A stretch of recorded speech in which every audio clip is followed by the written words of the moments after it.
1월 5일부로 2차 전지에 대한 뷰가 좀 바뀐 부분이 있다면 예. 올해는 연간으로 오버웨이스로 좀 봐도 되지 않겠냐. 아직까지 보면은 AI 데이터 센터 향으로 나가는 ESS 수주가 제대로 나왔다라고 보기가 굉장히 어렵거든요. 예. 이제 시작이라면 한 28년까지는 미국 쪽 ESS 중심으로 해서 우리나라 기업들이 좀 수혜를 보고 갈 수 있지 않겠느냐. 한참 주가가 좀 오를 때 수주에 대한 기대감들 엄청나게 많았었는데 좀 지연되는 것 같으니까 데이터 센터 병목 때문에 ESS가 늦어질 수도 있다. 이런 얘기까지 나왔습니다. 결론적으로 좀 말씀을 드리자면 병목이 생기면 ESS는 더 늘어날 수밖에 없습니다. 그러면 우리나라 2차 전지 업체와 로봇 스토리는 얼마만큼 엮어서 또 주가에 반영시킬 수 있을 것인가? 여기에 대한 판단은 좀 어떻게 하십니까? 로봇과 전고체 스토리는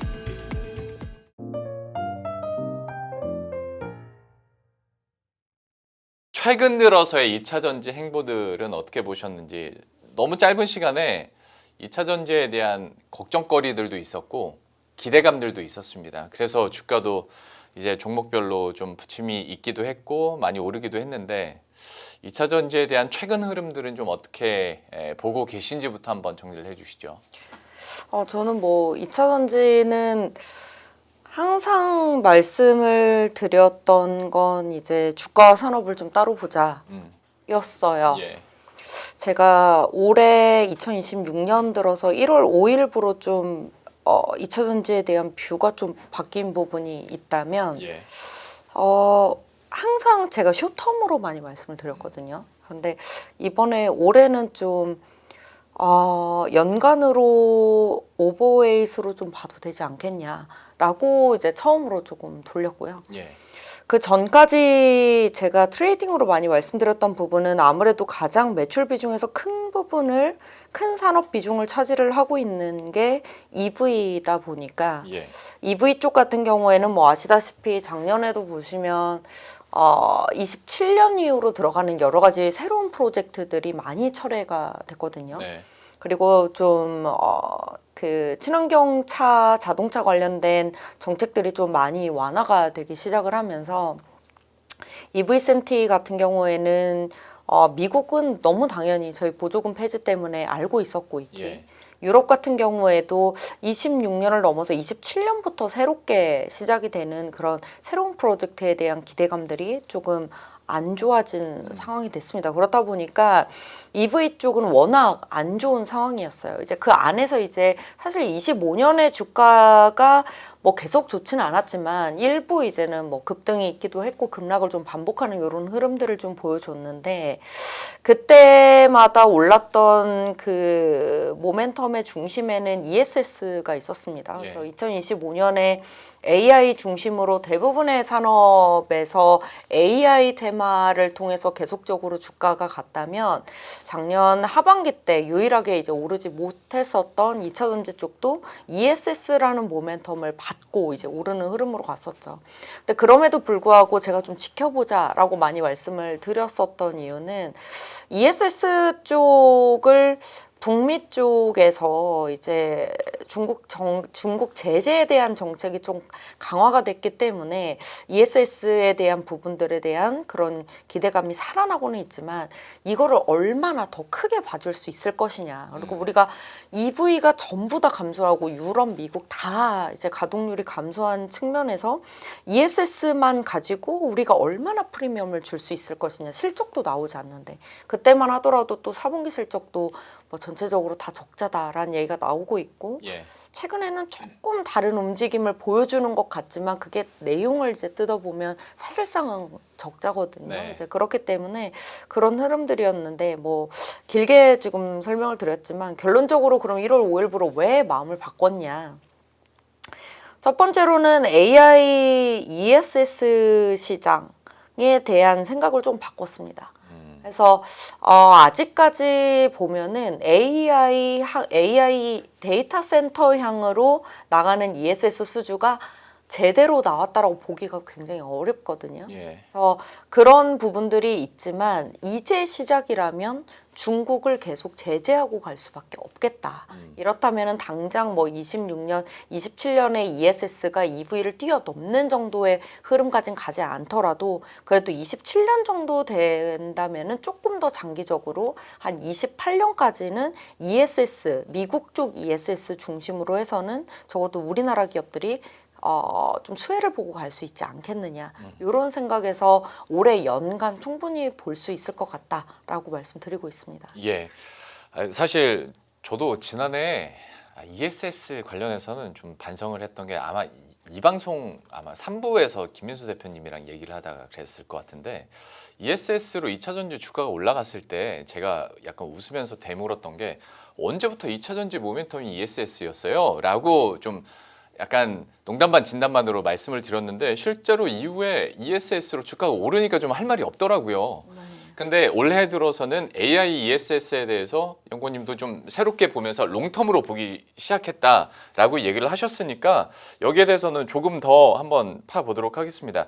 일단은 그러면 주요 대형 셀 업체를 중심으로 이야기를 할 수밖에 없을 테고 그다음에 ESS 중에서도 좀 어떤 포인트로 우리가 이 전략을 2차 전지주 투자 전략을 봐야 될지 조금 더 구체적으로 한번 설명을 해주시겠어요? ESS 하면은 사실 뭐 AI 지금까지 ESS 쪽에 대한 매출이 뭐 2015년에 이제 급락의 길을 걸으면서 예. 2025년까지도 굉장히 미미한데, 그러니까 2024년 4분기 때부터 본격적으로 외형 성장이 이제 일어나기는 했지만 그래도 매출 비중으로 봤을 때는 조금 미미했는데 네. 이게 어떤 부분에 의해서 AI 데이터 센터에 들어가는 ESS는 어떻길래 왜 다르게 받느냐 이 부분부터 좀 설명을 해드려 볼게요.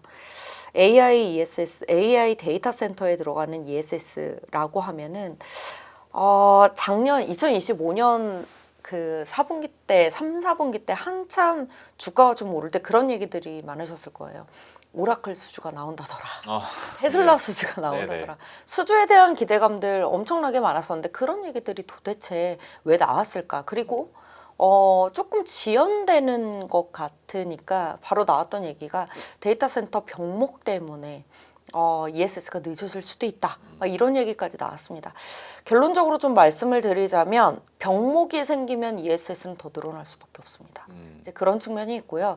기존 데이터 센터와 AI 데이터 센터 안에서 이 ESS의 차이를 조금 말씀을 드리면은 예. 기존 데이터 센터 안에서는 사실은 신재생 에너지, 특히나 태양광이 있는 곳에만 대부분은 납축전지였었고요. 일부만 그리드 ESS LFP가 들어가 있었습니다. 네. 그거 제외하고는 기존 데이터 센터 안에 있는 ESS는 중앙에 있는 UPS를 제외하고는 거의 없었다라고 보시면 돼요. 그렇다 보니까 그 규모나 규모로 보지 않아도 사이즈나 그런 여러 가지 제품의 라인업을 봐도 굉장히 단조로웠다고 보시면 돼요. 네. 그러니까 그리드 ESS, 태양광 깔면 FTM으로 굉장히 커진다. 그리고 데이터 센터 들어가면은 UPS, LFP 들어간다. 요거 제외하고는 없었는데 우선 AI 데이터 센터로 가게 되면은 워낙 고출력으로 들어가다 보니까 이게 중앙에서 전력을 배분해 주는 걸로는 사실상은 감당이 안 되는 수준이 됐습니다. 그래서 예. 그렇다 보니까 좀 전력을 다양하게 배분하면서 가자. 그리고 우리가 흔히 정전이라고 부르는 부분들이 그리드 부분에도 있고 서버까지 들어오는 그 모든 전력선 안에 초 단위, 분 단위, 시간 단위 너무 세세하게 정전이 많이 일어나는 거예요. 그래서 이 모든 부분들을 메꿔주다 보니까 우리가 ESS, 이 배터리라는 이름을 AI 안에서는 BBU, UPS, BTM, FTM 이런 식으로 굉장히 라인업이 굉장히 다양화돼서 들어가기 시작을 했다라고 보시면 될 것 같습니다. 그렇기 때문에 사실은 이 안에서도요, BBU 같은 경우에는 뭐 LFP가 아니에요. 그러니까 서버 안에 들어가는 걸 우리가 BBU라고 하는데 원래 서버 안에는 안 들어갔었거든. 거의 안 들어갔었거든요. 근데 너무 고출력의 초 단위, 뭐 마이크로 초 단위의 정전까지 일어나다 보니까 이거 멈추면은 그냥 다 날아가 버리는 거잖아요. 네. 이제 그렇다 보니까 서버 안에서도 계속 배터리가 쏴주는 거예요. 그래서 그 부분은 또 고밀도로 해서 들어가야 되다 보니까 하이니켈이 또 들어가게 되고요. 나머지 세세하게 또 LFP가 많이 들어가다 보니까 이게 참 ESS 쪽이 AI 데이터 센터로 오면서 설계 자체가 달라지면서 사실상은 규모도 커지고 배터리 라인업도 다양해지고 이런 흐름으로 좀 가고 있다라고 보시면 될 것 같고요. 앞서 말씀드렸던 그런 병목은 도대체 이 부분을 어떻게 해결해 주냐. 최근에 하이퍼스케일러들이 그 전력 인프라를 FTM 쪽에서 이제 끌어오려고 하다 보니까 전력이 안 깔리는 거예요. 네. 이게 전력선이 깔리려고 하면은 뭐 변압기 병목뿐만이 아니고 각종 병목이 너무 많이 네. 생기다 보니까 FTM 쪽에서 승인을 받으려면 인허가가 안 떨어지니까 그냥 온사이트에서 가스를 해결을 네. 해버리는 거죠. 그래서 이제 온사이트로 들어오게 되면은 온사이트 안에서 받쳐지는 이 가스 발전소로는 데이터 센터의 출력을 맞춰주지를 못합니다. 그렇다 보니까 그 중간에 굉장히 그러니까 변압기도 병목이 생기면 소형 변압기를 두고 거기에 전력 안정성을 위해서 UPS를 되게 많이 깔아요. 그러니까 UPS라고 말하기보다는 UPS보다 조금 긴 BTM-ESS라고 하는 걸 많이 깔거든요. 그래서 병목이 생겼을 때 가장 지금 하이퍼스케일러들이 제일 많이 하고 싶어 하는 것들이 뭐 중대형 변압기가 없으면 소형 변압기에 온사이트 가스에 그다음에 BTM-ESS를 가져오면은 2, 3년 안에 다 끝납니다. 그래서 이런 흐름들이 있다 보니까 중간 단계에서도 ESS가 많이 들어가고요. 예. 그러면은 또 장기도 대응 안 할 수가 없잖아요. 이들이 단기적으로는 이렇게 해놓고 하이브리드로 이제는 장주기로 들어올 만한 것들 프로젝트를 또 따로 들어가거든요. 네. 이제 그때는 또 그때 나름대로 또 들어가는 거예요. 그러다 예. 보니까 이게 뭐 병목 때문에 늦어진다 말도 안 된다. 더 늘어난다 병목들은. 2026년부터 2028년이 피크다 저는 이렇게 말씀을 드려요. 또 AI 경쟁에 있어서도 이 부분은 데이터 센터 수요를 무조건 맞추고 들어가야 되는 부분이 있기 때문에 그래서 제가 장기간으로 보게 되는 이유는 단기간에 병목을 해소할 수도 있고 예. 장기간에 장주기로 들어갈 때도 라인업이 굉장히 많기 때문에 단기, 중장기까지 좋게 본다가 첫 번째고요. 두 번째로는 그래도 정권이 바뀌면 중국이 들어올 거 아니냐. 라고 했을 때 왜냐하면 지금 원자재 가격도 이렇게 많이 뛰고 있고 최근에는 조금 이제 가격이 내려왔다고는 하지만 지금 뭐 계속 급등 중이잖아요. 그 정도로 AI 관련된 모든 원자재들이 다 뛰고 있거든요. 근데 이제 그렇게 되면은 이제 완전 저가형으로 이제 물량 공세를 하게 되면은 중국 기업들 걸 사실 사용할 수도 있단 말이에요. 그래서 예. 사실 그게 가장 우려되는 부분이었었는데 들어가는 곳을 보면은 서버 안에 들어가고 AI 데이터 센터 훈련용 안에 대규모로 들어가고 그 모든 것들이 다 전력선으로 연결이 되어 있기 때문에 정보 보안 때문에라도 이건 사실은 제가 하이퍼스케일러라면은 중국 배터리를 쓰면 굉장히 두려울 것 같아요. 그냥 내 정보, 내가 훈련시킨 AI 정보 다 가져가세요밖에 되지 않기 때문에 그래서 그 두 가지를 봤을 때 좀 장기적으로 보자라는 생각이 좀 들었습니다. 저는 연구원님께서 말씀해 주신 ESS에 대한 스토리를 이해를 했고 받아들였습니다. 마음속으로. 왜 ESS가 이제 주가 측면에서도 들어 올려줬는지도 이해를 했고 또 온사이트 발전과 관련해서도 가스터빈 하나 갖고는 안 되는구나도 배우게 됐습니다. 근데 이제 현실적인 고민을 해보자면 여전히 근데 ESS에서 우리 2차전지 셀 업체들의 매출 비중은 미미할 테고 여전히 그리고 과연 이제 연구원님이나 이제 전문가들 입장에서 ESS로 2차전지 기업들에 대한 멀티플을 더해줄 수 있을까에 대한 의문점은 아직은 전 좀 담고 있습니다. 여기에 대해서는 이게 멀티플이 어쨌거나 부여가 돼야 뭐 TP도 올라가고 예, 주가에 대한 전망도 긍정적으로 나오는 거 아니겠습니까? 어떻게 보세요? 멀티플이 사실 고민이긴 하죠. 이게 EV를 상쇄시키고 넘어갈 때 사실은 뭐 2026년만 보더라도 매출 비중은 SDI도 ESS가 더 높을 거고요. 네. LG 에너지 솔루션도 거의 EV랑 반반? 뭐 반내는 좀 못 미치겠지만 근데 근데 그런 이유는 사실은 EV 가동률이 너무 떨어지기 때문이긴 해요. 네, 네. 그래서 이제 과거에 EV 쪽이 좋았을 때만큼 ESS가 채워줄 것이냐. 사실 그건 의문이긴 합니다. 예를 들어가지고 LG 에너지 솔루션이 전체적인 뭐 모든 지역별 공장 기준으로 해서 300기가와트 정도의 캐파를 가지고 있는데 향후에 가면 이걸 채워줄 정도로 갈 것이냐, ESS가. 꽤나 걸릴 겁니다. 왜냐하면 제가 이렇게 굉장히 좋은 로드맵을 말씀을 드리긴 했는데 실제적인 그 들어가는 규모로 봤을 때 미국 시장만 대응해서는 그거를 뛰어넘긴 좀 쉽지는 않아요. 예. 왜냐하면 용량이 그러니까 분화가 됐다 이거지 크게 규모가 뛰는 정도까지는 아니거든요. 왜냐하면 UPS 용량 자체도 되게 작고 그 BBU도 사실은 하이니켈이어서 그러지 용량이 작고 이제 이런 측면이 있고 수량이 늘어나는 측면들이 좀 있거든요. 그래서 이제 그런 부분들로 봤을 때에는 2026, 7년까지도 밸류에이션을 가져왔을 때 밸류에이션이 나오진 않는다. 한 40배, EV에비타 40배는 줄 수는 있겠죠. 예. 왜냐면 예전에 저희 ESS 가지고 2015년에 리콜이 많이 나와서 ESS 매출은 없다라고 했을 때도 EV 성장률만 가지고 멀티플을 줬잖아요. 그래서 그렇게 보면은 한 40에서 50%는 작년 대비 올해도 한 40에서 50% 성장 ESS 보고 있고요. 내년에도 한 30% 정도는 보고 있으니까 뭐 성장성 봐서 EV에비타 멀티플로 한 3, 40배 준다라고 하면 다 왔죠. 예, 그 정도로 사실은 멀티플이 높은 상황이긴 해요. 예. 하지만 27년 넘어가고 28년, 9년 정도 된다면 사실 그 정도 멀티플을 가져오면 업사이드는 조금 있을 수는 있겠다. 그래서 여전히 뭐 솔직히 말씀드리면 밸류에이션 부담은 27년의 멀티플을 끌어왔을 때도 있는 건 사실이다.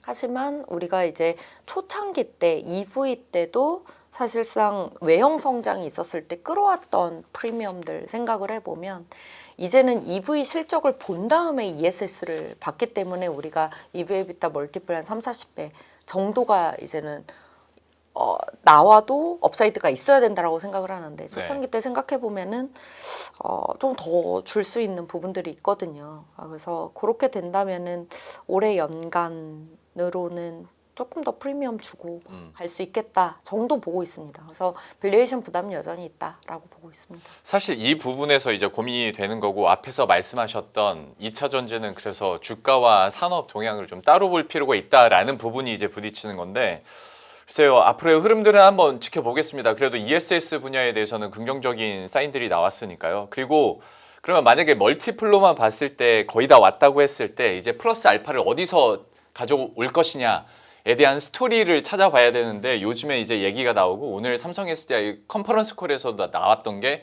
로봇 관련해서 최근에 이제 전고체 배터리도 엄청 각광을 받기도 했거든요. 과연 그러면 우리나라 2차 전지 업체와 이 로봇 스토리는 얼마만큼 엮어서 또 주가에 반영시킬 수 있을 것인가 여기에 대한 판단은 좀 어떻게 하십니까? 참 어려운 판단이에요.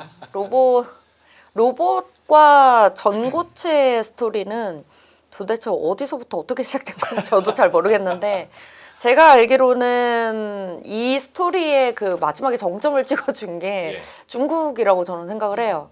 중국이 이제 15차 5개년 계획 얘기가 나오면서 사실은 반도체 칩에 대한 자국화 얘기가 많이 나오면서 동시에 굉장히 많이 키웠던 파생 산업으로 로봇이 그 중심에 좀 있기는 했거든요. 예. 그러면서 이제 중국의 많은 그 배터리 기업들도 사실 배터리 쪽은 구조조정에 들어갔어요. 이제 그 중국 같은 경우에는. 그런데 차세대 배터리를 굉장히 많이 키웁니다. 네. 나트륨 이온부터 시작해서 전고체 배터리 관련된 로드맵을 굉장히 강하게 가지고 나오면서 이 로봇과 차세대 배터리에 대한 스토리가 딱 맞아 떨어지게 만들었던 게 어찌 보면 중국이지 않았나. 저는 이렇게 좀 생각이 들고요. 뭐 굳이 얘기를 하자면 사실 정해진 표준은 없습니다. 어떻게 될지도 모르고요. 네. 근데 이제 휴머노이드 로봇으로 가게 된다. 정말 장기적으로 봤을 때 휴머노이드 로봇으로 가게 된다라고 하면 그 휴머노이드 로봇에 들어갈 수 있는 부피의 한계가 있잖아요. 예. 그 부피의 한계가 있고 거기에서 한 번에 이제 그 전체적으로 피지컬 AI로 이제는 운영이 되기 때문에 출력 자체도 용량뿐만이 아니고 출력 자체도 세야 된단 말이에요. 네. 그렇게 되면 에너지 밀도 자체가 높아야 됩니다. 그러면은 그 부피와 밀도 그리고 휴머노이드 로봇은 우리와 가까이 있기 때문에 안정성까지 봤었을 때는 잘 되면 전고체가 가장 좋죠. 그렇죠. 그럼 저는 이렇게 말씀드려요. 휴머노이드 로봇하고 똑같은 생각으로 보면 예. 데이터 센터 안에 BBU가 지금 하이니켈 들어가잖아요. 네. 이게 결국에는 칩이 계속 훈련용으로 훈련시키려고 돌아가라고 조그만한 공간에다 넣어야 되다 보니까 부피가 작으면서 에너지 밀도가 높고 계속 훈련을 시켜줘야 되는 네네. 거예요.